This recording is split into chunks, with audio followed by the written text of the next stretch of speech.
ہم سب کو مسلمان بنایا، یہ سب سے بڑی دولت ہے، ورنہ تو دنیا بہت سارے لوگوں کے پاس ہے، مال ہے، دولت ہے، خزانہ ہے۔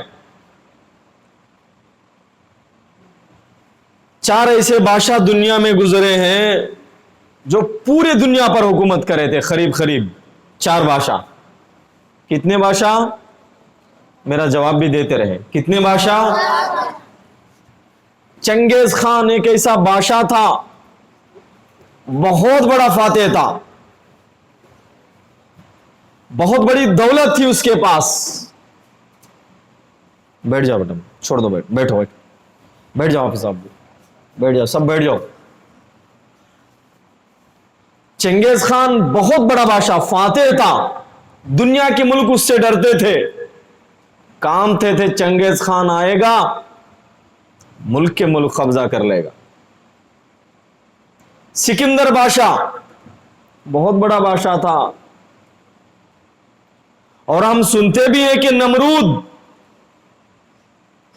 جو حضرت ابراہیم علیہ السلام کو آگ میں ڈالا تھا، جو اپنے آپ کو رب کہتا تھا، اپنے آپ کو خدا کہتا تھا، اپنے آپ کو سپر پاور کہتا تھا، وہ بھی بادشاہ تھا جس کی حکومت سارے دنیا پر چلتی تھی۔ انڈیا کا پرائم منسٹر نہیں، امریکہ وائٹ ہاؤس کا کوئی پرائم منسٹر، وہاں کا کوئی پی ایم، وہاں کا کوئی بادشاہ نہیں، سعودی عرب کا راجا نہیں، ترکستان کا کوئی چھوٹا سا بادشاہ نہیں، ایک چھوٹے سے کنٹری کا کسی بھی بادشاہ نہیں تھا، پورے دنیا پر اس کی حکومت تھی، پورے دنیا پر، یعنی پورے دنیا کا ایک ہی کنگ جس کو نمرود کہتے تھے۔ آج جا کر دیکھو ان کے خبروں کے نشان تک بھی نظر نہیں آتے، بڑے بڑے بادشاہ جن کے خبروں کے نشان تک بھی نظر نہیں آ رہے ہیں، بڑے بڑے بادشاہ حکمران۔ اور ہم تو فرعون کی لاش کو بھی دیکھتے ہیں، ہم سب کون کون دیکھے فرعون کی لاش کو؟ موبائل میں نہیں دیکھے، فوٹو میں تو سب دیکھے فرعون کی لاش۔ کیسی ہے اس کی لاش؟ اس کی شکل کیسی ہے؟ کسی جانور کے شکل سے بھی بری ہے۔ بادشاہ تھا، سونا یعنی گولڈ، جو گولڈ کا پلنگ تھا اس پلنگ کے اوپر وہ سوتا تھا، گولڈ کے چپل پہنتا تھا، خزانہ اس کے دربار میں بھرا ہوا تھا، بچوں کو قتل کروایا، ظلم کیا، معصوموں کا خون کیا، اور کہتا تھا انا ربکم الاعلی۔ اس کا معنی مطلب کیا ہے؟ میں اعلی رب ہوں، خدا ہوں، گاڈ ہوں، ایشور ہوں، میرے پاس بھی طاقت ہے، وہ کہتا تھا۔ آج فرعون کی لاش کہاں پڑی ہے؟ ایک میوزیم میں دکھانے کے واسطے، اللہ جو میری نافرمانی کرتا ہے اس کا انجام ایسا ہوتا ہے، فرعون کے جا کے دیکھ لو۔ ان کے پاس دولت تو تھی، خزانہ تو تھا، پیسے تو تھے، حکومت تو تھی، نام تو تھا، مگر اسلام کی دولت نہیں تھی۔ کیا نہیں تھی؟ اسلام کی دولت نہیں تھی، بس اللہ کے نافرمان تھے۔ محمود غزنوی نام سنے آپ لوگ؟ محمود غزنوی وہ بھی بادشاہ تھے۔ آج جمعے میں جو بیان میں کیا تھا، سبکتگی جن کے بیٹے ہیں محمود غزنوی، بہت بڑے بادشاہ تھے، وہ بھی حکمران تھے۔ حکمرانی کے ساتھ ساتھ میں، بادشاہت کے ساتھ ساتھ میں، پاور کے ساتھ ساتھ میں، ملکیت کے ساتھ ساتھ میں، دنیا کے ساتھ ساتھ میں، ان کے پاس کیا چیز تھی؟ اسلام کی دولت تھی، ایمان کی دولت تھی۔ وہ مسلمان تھے، ایمان والے تھے، ایک خدا کو مانتے تھے، ایک گاڈ کو مانتے تھے۔ وہ انتقال ہو گئے، وہ بھی، ان کو بھی دفنایا گیا، ان کی خبر پہ بھی مٹھی ڈالے گئے۔ منہا خلقناکم وفیہا نعیدکم ومنہا نخرجکم تارۃ اخری۔ جو بھی لوگ مرتے ہیں یہی دعا پڑھا جاتا نا،